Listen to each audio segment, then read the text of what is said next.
Joining us now for a look at the new Congress, a group of freshman House members. Congressman Robert Garcia is the president of the Democratic freshman class. He's from the state of California. Gentleman next to him is New York Republican Congressman Mike Lawler. Congresswoman Summer Lee is a Democrat, and she is from the state of Pennsylvania. And Congressman Zach Nunn is a Republican from Iowa. And it's good to have you all at the same table. Thank you. And I wonder, is this the first time that you've had a bipartisan conversation since you came to Washington? We had orientation, which was bipartisan. Yeah. We talked a little bit at some of the events. Yeah, absolutely. Yeah. Well, I want to jump into a number of the big questions, but I wonder just if we could go around the table, what has surprised you in this first month on the job? I mean, first, I think what's been a great surprise is how united Democrats are. I think we're united to win back the majority in 2 years. We've been pushing back on what we view as Republican extremism. We've seen it on the floor time and time again. And I've also been really, really impressed with just how Democrats really represent what America is all about today, standing up for working people and really trying to uplift the middle class. And so that's something that I'm really proud of. And I think that freshman Democrats are united first and foremost to win back the majority. Is being in the majority everything you hoped for? Well, coming from the permanent minority of the state legislature in New York, it's great. Obviously we had an interesting first few days with the speaker vote, but the reality is we have gotten unified and we are advancing forward with our Republican agenda. And the bottom line here is this: the American people wanted a check and balance on the Biden administration. They did not want one-party rule. And coming from a state like New York, where I represent a district that Joe Biden won by 10 points and there's 70,000 more Democrats than Republicans, my objective is to find solutions. And I had among the most bipartisan voting records in Albany, and I will have the same down here because regardless of party, we have to do the work of the American people. And that's what I've been focused on since coming here over the last month. Congresswoman, what surprised you? I find little surprising with government. I also came from what we thought was going to be a permanent minority in Pennsylvania. So I've dealt with having limited say. I've dealt with kind of the chaos that we have when you're not in control. So dealing with that and going through that, right, I've had experience doing that. So what we kind of recognize is that our goal here is to continue to put forth an agenda for working people, an agenda for working families, making sure that we're pushing that. There are going to be opportunities to do that. But also there are going to be many barriers. So I don't find the barrier surprising, but I think that, like many others, the first week of Congress was pretty surprising. And, just taking that long to get sworn in, right, was not something that I don't think any American, thought was in the cards for us. You didn't think you'd be sworn in the middle of the night? No, on Saturday. No, that was not what we expected. It was historic. Yeah, many ways. That's right. Yeah. Not in a good way, though. Congressman Nunn. Yeah, so, I'm coming from a military background. I'm thrilled with the freshman class, both Republicans and Democrats. And what a number of us did is we took time to really sit down over coffee with each other. I've been working with my Democratic colleagues. I'm from a Midwestern state. We're not going to get things through unless we sit down and work with other folks who are geographically aligned with us. I'm not as interested in the R or the D after the name so long as we're finding pragmatic solutions. As a military officer, one of the things that we worked on very clearly was we had one common goal with a very diverse team. And you can achieve objectives by setting out clear standards. I think, around this table even, we'll probably agree on the majority of things. Maybe how we get there is different, but we all have an intent that we came here to serve. We didn't spend 18 plus months on a campaign trail to come here and not get things accomplished. Republicans, Democrats have the opportunity to really move forward on things that are important for communities like mine in rural Iowa, as well as places as diverse as New York, California, and Pennsylvania, so long as we are focused on having an open dialogue. We saw that this week with the President and the Speaker of the House. I hope that continues in our freshman class. What concerns you most about the state of our politics in our country? Yeah, so I'm privileged to get to sit on financial services and ag, and across the board, I think we have a common threat. First amongst those is one of our near-peer states. That's the state of China. The role here is that this becomes a direct threat not only to our national security, but it's what's happening to folks and farms in my own district, yours as well.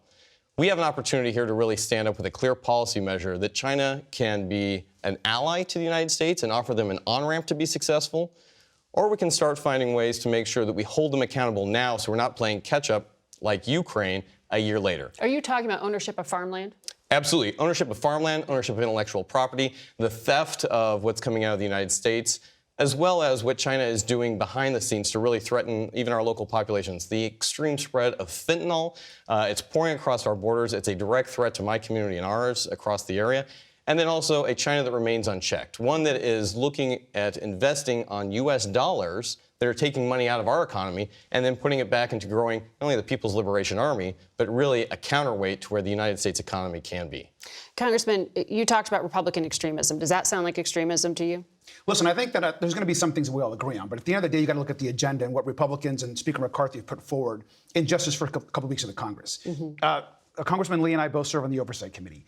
Their very first hearing is about attacking essentially the pandemic response. I mean, we know that we had a pandemic that killed over 1 million Americans. In my town alone, where I was mayor, 1,300 people died, and they're attacking vaccines. They're attacking the pandemic response. They're attacking basic tools like allowing healthcare workers to be masked or be vaccinated.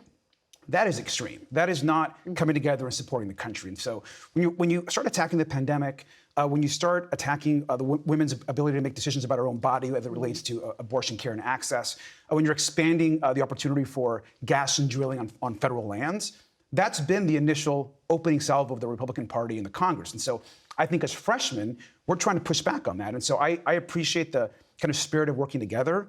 There's a lot other things that we should be working on, in my opinion, than attacking the country, attacking healthcare workers, and attacking women. So what is it that's the biggest issue in the country right now? What is it that has you most concerned? Well, I mean, for me, there's a couple of things. I think number one, obviously, we all want to make sure that the economy continues to improve. I think the president's done a great job of bringing us back out of a real difficult recovery period because of the pandemic.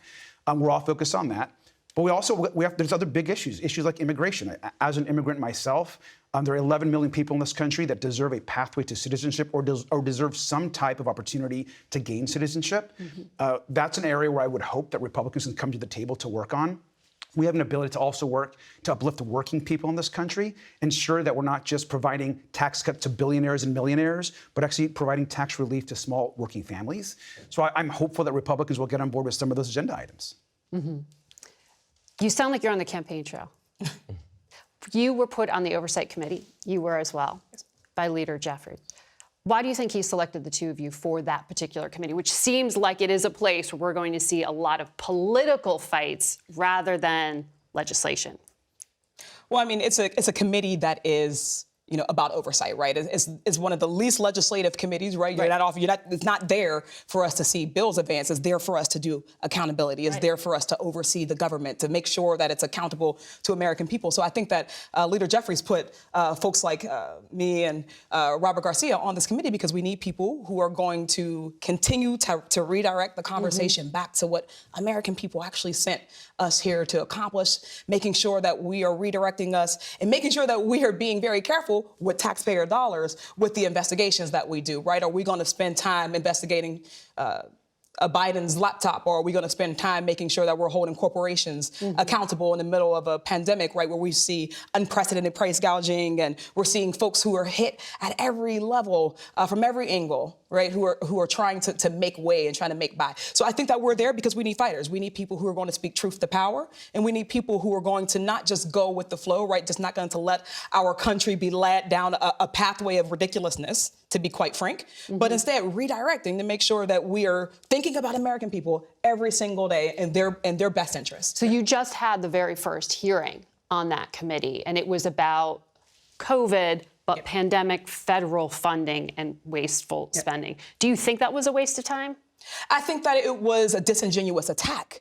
We're in the midst of a pandemic where in my state, in my home state, within months, we had 1 million folks, almost 1 million folks who found themselves unemployed, right? Who were desperate. They were not, they couldn't figure out where they were going to eat. And we knew that we needed to respond immediately, right? And this is a distraction from the people who were suffering, the people who had very real needs that we met, that we were able to meet because of federal funding, because of federal programs, and to attack them when I think about the ways in which the pandemic disproportionately impacted communities like mine, Black and brown communities, disabled communities. This is an ongoing pandemic, and it seems like we're more willing to look backwards at how we could have slowed down aid instead of figuring out how we're going to actually get everybody through the pandemic and not just able-bodied folks. Can I just highlight on this? I appreciate what my colleagues are saying. And Mike, I'm going to turn over to you here. Look, I was a National Guardsman on the front line providing COVID response to folks, and our state, Iowa, was one of the first states to open back up. It was to flatten the curve, not to have a 3-year-plus lockdown on what was happening here. The president's admitted himself he's ending it, but he's still rolling it till May. We have the opportunity to open up states, businesses, families, communities so people didn't have to be put out of work for a year. We didn't have kids who are now years and years behind where they should be in their learning process when schools, again, like the Midwest, opened back up and got children back to the in-person learning that was so important for them. But the focus of the committee on paper is supposed to be looking at waste and federal spending, not relitigating the pandemic. I mean, it just sounds like, I think, for a lot of people at home, that this is all going to be a big political brawl for the next 2 years. Is that what that looks like? I'm serving on financial services and foreign affairs, and those are two substantive committees that are going to deal with a lot of important issues over the next 2 years. But just on the issue of the pandemic, coming from New York, you know, former Governor Cuomo made a policy directive that really put seniors in harm's way, and that is something that should be investigated. The New York State Comptroller has acknowledged that there was billions of dollars of waste in unemployment insurance fraud as part of the COVID pandemic. So to just dismiss this and say, oh, there should be no investigation, I think is really disingenuous when you look at the amount of money that has been spent over the last 2 years in response to COVID. Yes, there was legitimate things that we needed to help the American people through, but there's also serious concerns about how that money was spent. For me, this is, at the end of the day, whether you're a Republican or a Democrat, all of us want a few basic things in life, right? We want a good-paying job to provide for our families. We want a quality education for our children. We want access to housing and health care. And we want to live in safe neighborhoods. For me, that's why I ran for office. That's why I'm down here. And I think there's a lot of work that we can do together to address these challenges. Like yes, what? there's going to be fights. There's going to be disagreement on issues. Frankly, over the last 2 years, the Democratic Congress provided very little to no oversight over the Biden administration. So this is about ensuring accountability. The American people wanted to have a check and balance, and that is what the House Republican majority will be. Okay, let me ask you, Monday is going to be the second anniversary of the attack on the United States Capitol. In the time since then, there have been at least 7,000 potential threats against lawmakers. I wonder, as you all made the decision to run for office and to come here, how do you think about your own safety and that of your family? Congresswoman? I'm a progressive Black woman who, when we see the trends of who are typically most at risk, the people who get the most threats, the most vitriol, the most hatred, I think about Congresswoman Omar. I think about Congresswoman Ocasio-Cortez. I think about former Speaker Nancy Pelosi. I know, and it's unfortunate, but we know when we take this on that we are putting ourselves at risk. We know that we're putting our families at risk. I know that people know where we live. I know that when we say things, when we talk about issues that make people uncomfortable, for me, specifically, when I talk about racial justice, when we talk about poverty, when we talk about workers' rights, right? Every time we talk about that, we see an increase in hate speech. We see an increase of people who are targeting us. And we know that we have to work through that because it's necessary, because our voices are needed here, because we know that people are attempting to scare us out of these roles. But we have to take precautions. And that's why I'm happy that we have added security, right? That we're able to at least make our houses more secure, right? It's a very small thing to do, but even just having alarms and making sure that we're walking in crowds with people, we take every precaution, but you're concerned. Absolutely. When you see the video of the former speaker's husband being attacked, it's horrifying.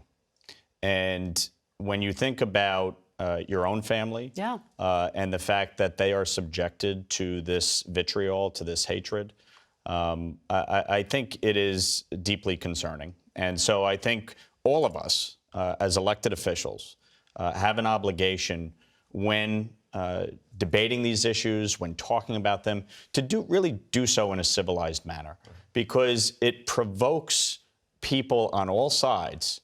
I could look at my Twitter feed today, and it's a lot of nonsense that you see, but nobody should be subjected to violence, to hatred, to bigotry, to racism of any kind.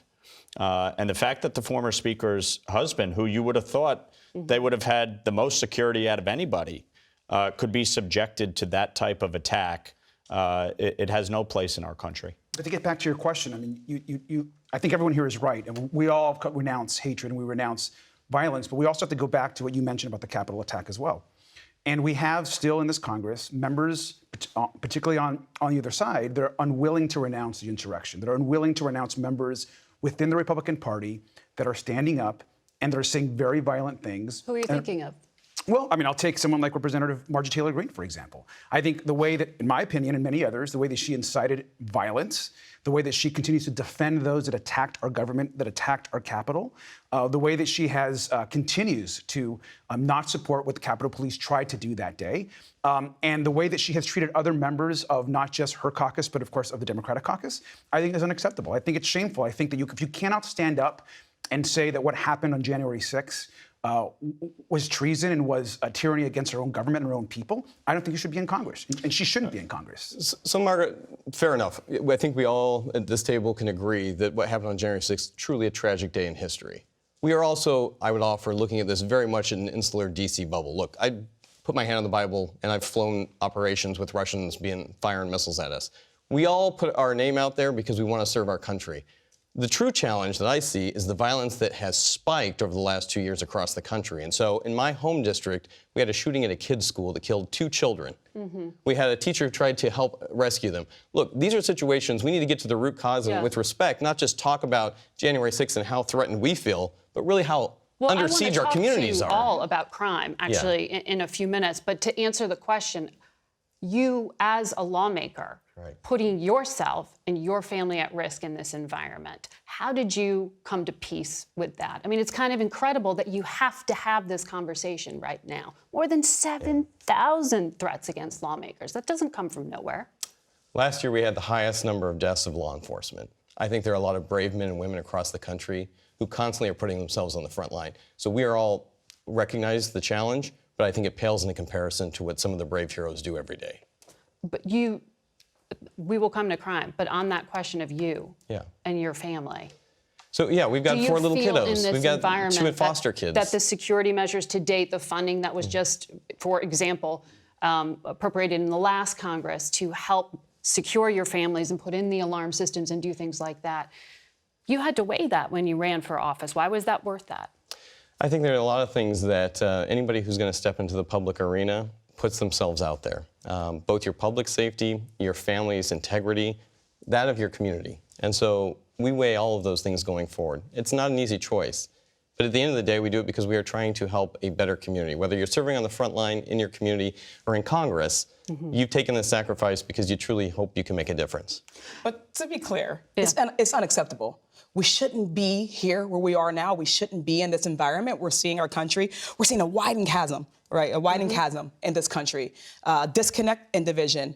And when we think about the disinformation campaigns, when we think about the vitriolic statements that we hear from leaders of this country, leaders of this world, and when we think about the ways in which people are targeted because of them, we know that there is language that incites violence. And when we, as members of Congress, when we as public servants can't denounce it every single time, we put another one of our colleagues at risk. So this isn't something that we should just accept. It's something that we should fix. Okay. I'm going to take a quick break. But this is why I like having bipartisan conversations, because we're trying to have positive conversations that are productive. So we'll take a quick break, and we'll have another conversation on the other side of it with these new members.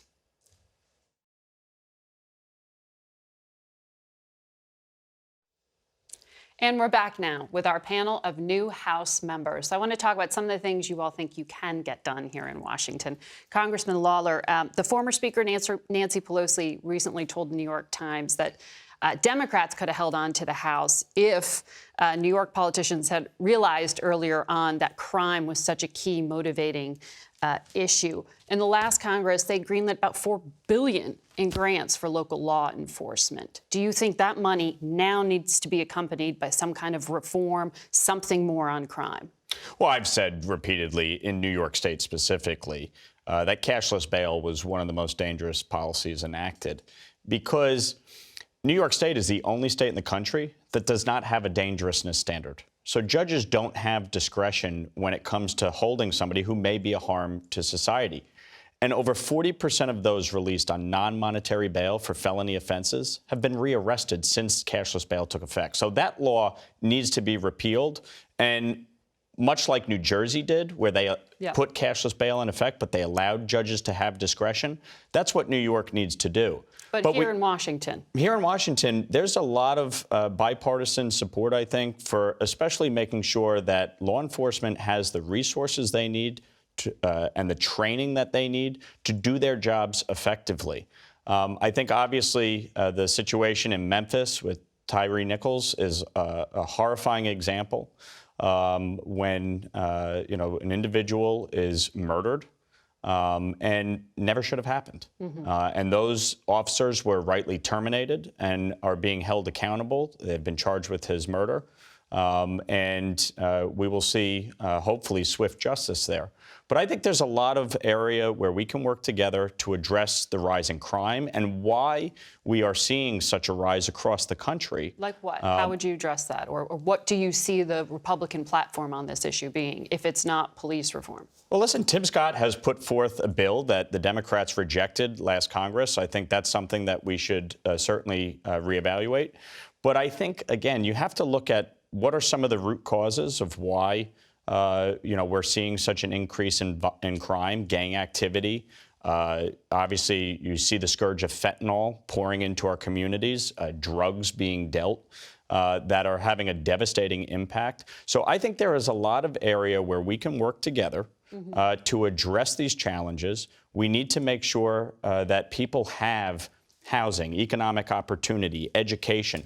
Those all play into obviously, when you see an increase in crime, those are issues that impact that. And so I think we need to figure out ways to work together in a bipartisan way to address these challenges. What about you, Congressman? This is your party in the majority. $4 billion in grants just went to local law enforcement. Does Congress need to do anything more to address crime? No, I think we have a long way to go here, right? When I was chair of judiciary at the state level, Iowa moved very aggressively after the George Floyd homicide.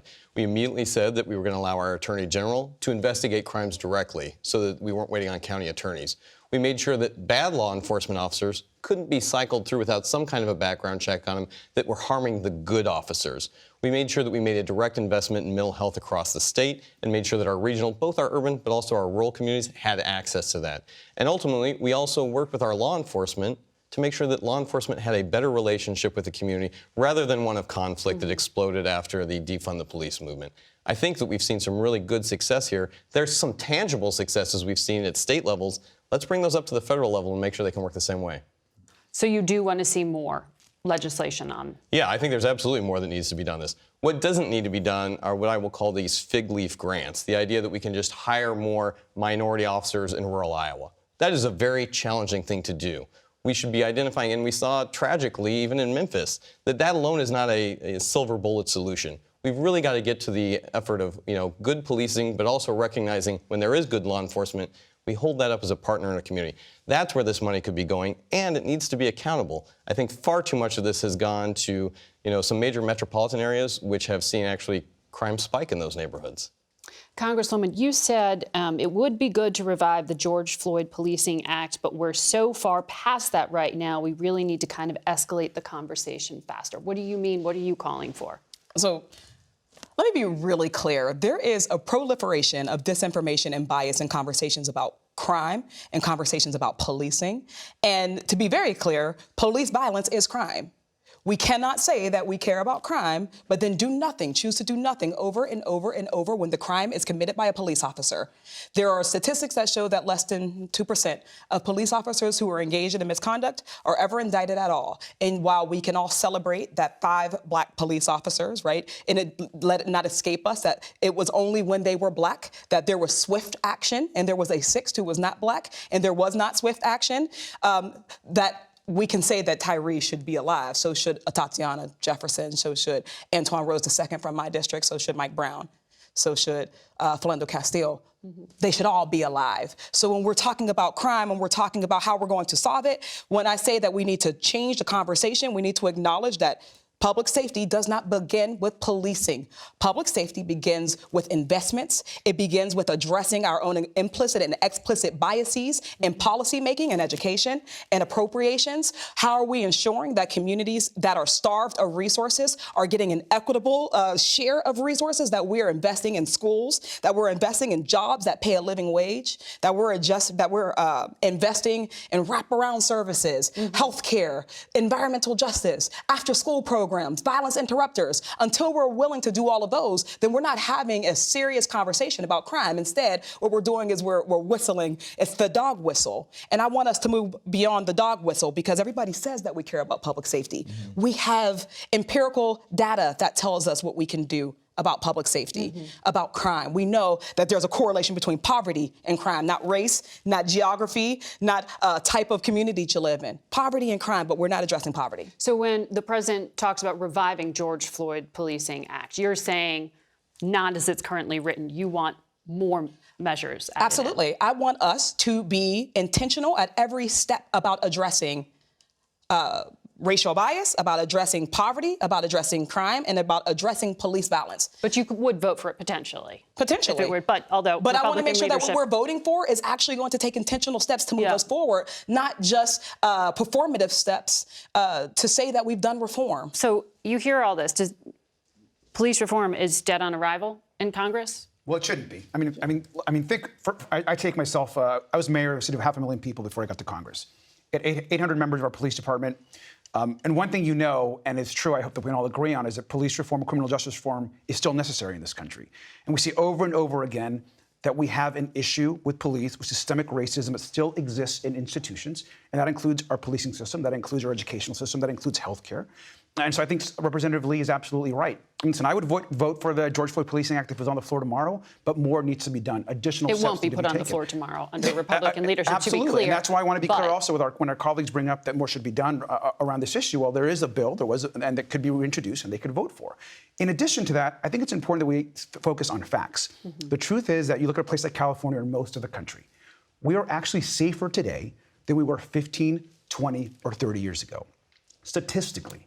And so there's a lot of concerns around crime, and there should be. We all want to be safe. But I also think we also got to look at the data and actually look at the facts. The truth is that every single election cycle, it just seems that there's a lot of focus on crime and inner cities. And the truth is that we are safer than we were 20 or 30 years ago. But there was in a our spike in communities. violent crime.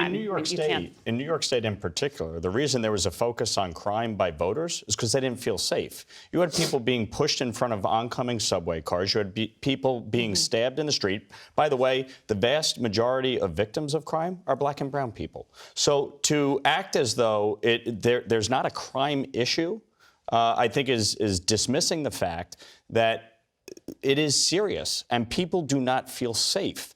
And so, yes, we need to address the root causes of why someone may turn towards crime or why they may find themselves as part of a gang. But we also need to hold people accountable with the decisions that they make. And I think part of the problem here is that oftentimes it is very easy to go say law enforcement bad. But the vast majority of people who are in law enforcement are good people. They want to come home to their families safely. They don't want to use their guns. They don't want to kill people. They're not looking to bring harm to anybody in the community. I come from a community that has strong law enforcement presence. 50% of households in my district have a cop, a firefighter, a first responder, or a veteran in them. They're good people, and they want to do right by our communities. The vast majority of people in poor and working class neighborhoods are good people. They are. And they are victims of crime that we don't say anything about. Presence. For instance, Exactly. They want like to be for instance, there is no police presence when they're a victim of wage theft. We're not seeing anybody fear-mongering. I passed legislation. That's awesome, and I would like to see it happening here, because what we don't see when we're talking about crime, we're really talking about white-collar crime. We're really talking about ways in which we're going to hold corporate criminals accountable. We're really taking any strides in any level of government to do anything about that, but we continue to talk about the crimes of desperation, and particularly the crimes in marginalized communities. So I don't hear any agreement here. I want to ask you about some other issues. You raised, for example, immigration and border security earlier in the conversation. Obviously, there's so many different pieces to this puzzle. It has been years and there has been a failure to legislate on this. What's going to be different in a split Congress now? Do you see hope for this? I do. I really do. And I think I've been down to the border. I've seen firsthand people come across looking for a better opportunity. I met with an individual who had the opportunity to come here. He'd been waiting for 6 years and finally decided, well, I'm going to try this. And now he's free somewhere in America. The challenge right now is until we secure the border, we have a really porous situation where the folks who are coming here illegally are jumping ahead of the folks who are coming here legally. The folks who have set up shop in America and want to be good citizens are finding themselves outfoxed by people who are being encouraged to come here illegally. And it's not like everybody has the chance. It's those who can get here. Look, I served multiple tours in Afghanistan. We brought my Afghan interpreter to the United States after 9 combat tours. He became a U.S. citizen. I flew out the largest group of, all volunteer folks with Task Force Argo to come to the United States, 3,000 of them, Americans and our allies. We still have folks who are legally allowed to come to the United States that can't leave the country under this administration who've been forgotten about, and they served 20 years, and we paid to help their education and their families. But instead, we're allowing a situation where we are allowing some of the largest amount of illegal immigrants to come into this country and not supporting them. We're doing them a disservice when they come here by turning them loose with no ability to be able to support them or their families. I also don't hear any proposal that either of you will ever agree on. The two of you. Let's secure the border and let's have a legal pathway. I think we would all hopefully agree on that. I think most Republicans in this Congress have been disingenuous on immigration. I'm an immigrant. I came to the U.S. when I was a young kid. I had the privilege and honor of becoming an American in my early 20s. I am grateful to this country. I love this country. Immigrants love this country. They just want an opportunity to be here, a pathway to citizenship. But you're talking about dreamers. You're talking about border security. Right. I mean, there are different aspects of this. What part of this can get through in this Congress? Which piece? So I would like all of the above. Both could be part of this Congress. Done. I agree with you on that. The thing is that unfortunately, there's this myth that Democrats somehow aren't concerned about a secure border, or that we don't want an orderly process. But we also want to ensure that we want secure. Everybody wants a secure border. All of our borders, by the way, not just the southern border. We want to have a secure country, but we also want to ensure that we're talking about the humanity of people. These are people that are coming to this country that are desperate, that are suffering. We are a country of immigrants, of people that came here for a better life, like myself, like my family, like my mom. And so this idea that we can't give these people justice, we can't support and help them, I think is anti-American. And so I hope that in this Congress, Speaker McCarthy and our Republican friends will actually come to the table with an immigration package that we can all get behind. And I am hopeful, like some of you, I have talked to some Republicans on the other side that have an interest in a broader immigration reform package. And that's something that I hope that we can all work on. My wife is an immigrant as well. And she came to this country about a decade ago in search of economic opportunity. She comes from Eastern Europe, a former Soviet satellite state. The bottom line here is this. We embrace immigration, all right? All of us at some point, somehow, our families came here. And if you look at it, we need immigration. Immigrants enrich our communities, our culture, and our economy. But we have to have a legal process. And you can't continue to have tens of thousands of migrants pouring across the border every day and then being left to fend for themselves in communities all across our country. So you need to secure the border. We need to increase Border Patrol. We need to increase the number of judges and court personnel to hear asylum cases. Nobody should be waiting 2 to 3 years to hear an asylum case with the hope that they may come back for the court hearing. That's insane. So we absolutely have to secure the border. We need to deal with the fact that you have 25 million plus folks who are here undocumented. Right. And not everybody is going to be able to get a pathway to citizenship, but we're certainly not rounding up and kicking out 25 million people. Right. And so there needs to be a process to deal with that. And then we need to fix the legal immigration process so that people who want to come here can do so legally and contribute to our communities, to our culture, to our economy. And I think there can be broad bipartisan agreement on this if everybody is willing to kind of give a little. Both sides have failed on immigration for years. For years. This is not one party or the other. Both sides have failed miserably here. And we have a situation that is unsustainable. And on top of it all, you have fentanyl pouring across the southern border, killing hundreds of thousands of our citizens year after year after year. Yeah. That is a crisis that needs to be dealt with. I want to move on to governance and debt. But did you have something? Because I didn't. OK. On basic governance. Can I see a show of hands? Are you all confident that America will avoid defaulting on its debt? Yes. Yes. Show of hands. I'd like to think so. I hope so. You're confident we will avoid the cliff. We absolutely will. The bottom line is this. We have incurred debt previously. We have an obligation to pay that. We will lift the debt ceiling. Do you believe that some of your Republican colleagues who have been in a very different place on this will come along, and that the party... Absolutely. But here's the point I would make. Over the past many decades, major spending reform has been tied to the debt ceiling. Okay? So the White House needs to recognize one thing. One-party rule in Washington is over. They need to negotiate with the Speaker in good faith to come to a long-term agreement that puts us on the path to fiscal solvency. We cannot continue to spend at the levels that we have and incur more debt at the levels that this administration and previous administrations before it have. It's unsustainable. So there needs to be a longer-term agreement, and it requires a good faith negotiation. Right. I think a lot of people would agree with you on the broader premise, but on the specifics of the debt ceiling. Speaker McCarthy was just here. Yep. And was saying that at this moment in time for him, those two issues are going to be linked.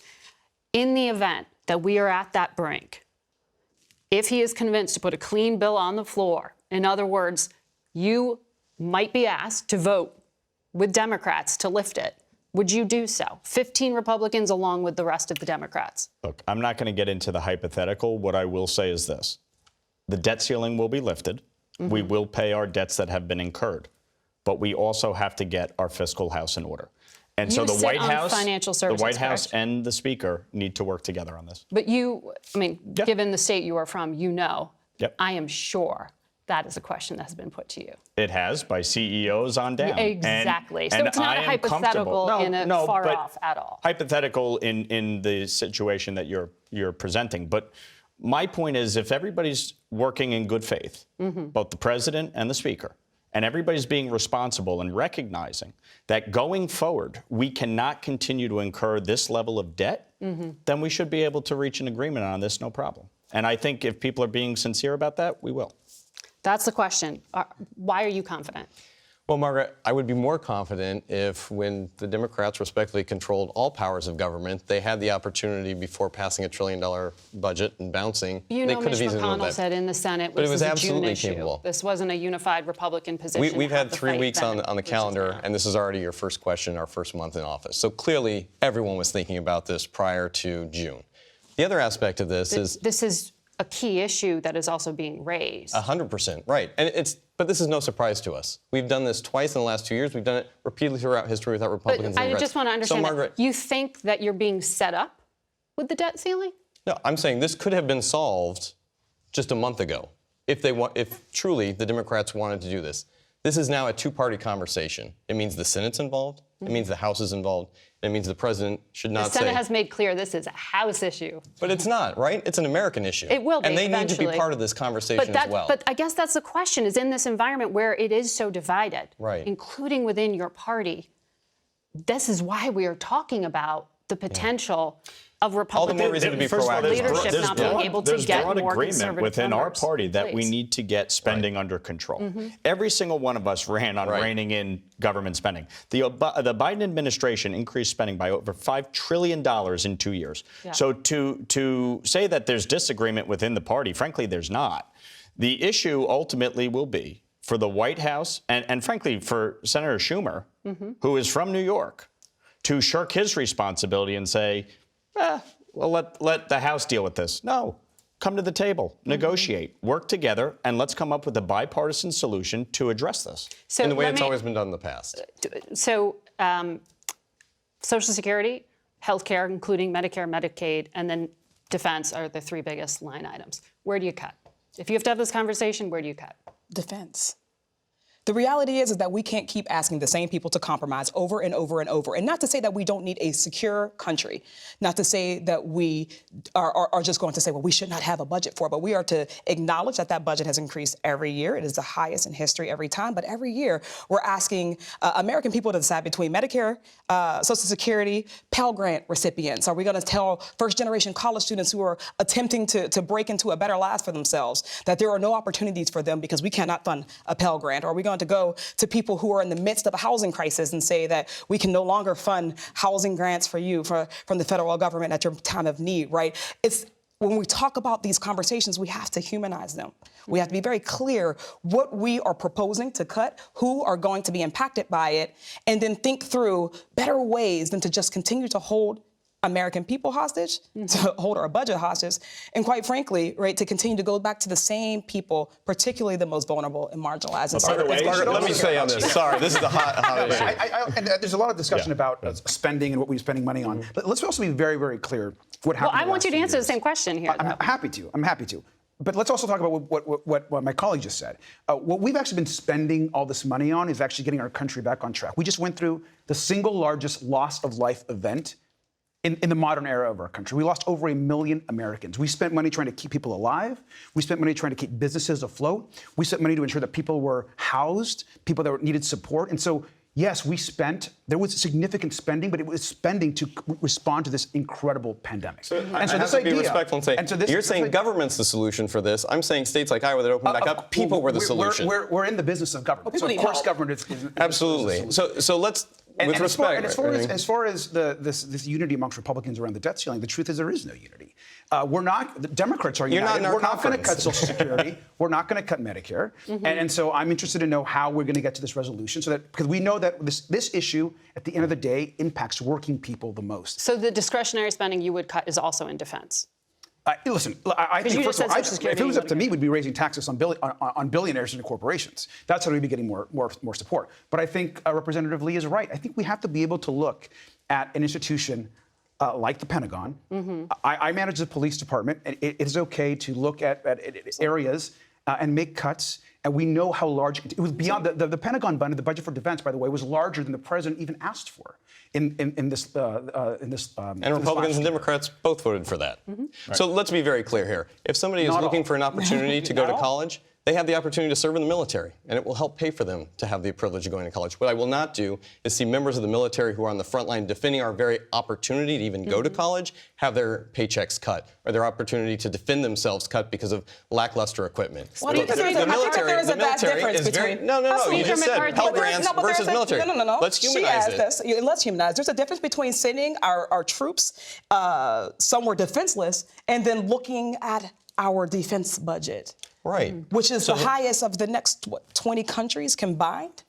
Right. We're not saying that we're sending... continually forced to defend the world. With endless wars. But Speaker McCarthy on this program last week said when it came to cutting discretionary spending, actually one of the places he would look to trim fat was the Defense Department. You Margaret, don't sound like you're okay with that. So let's take, first of all, what he did say is take things off the table. We're going to protect Social Security. People have paid into that. They deserve to have that back. Republicans are committed to that.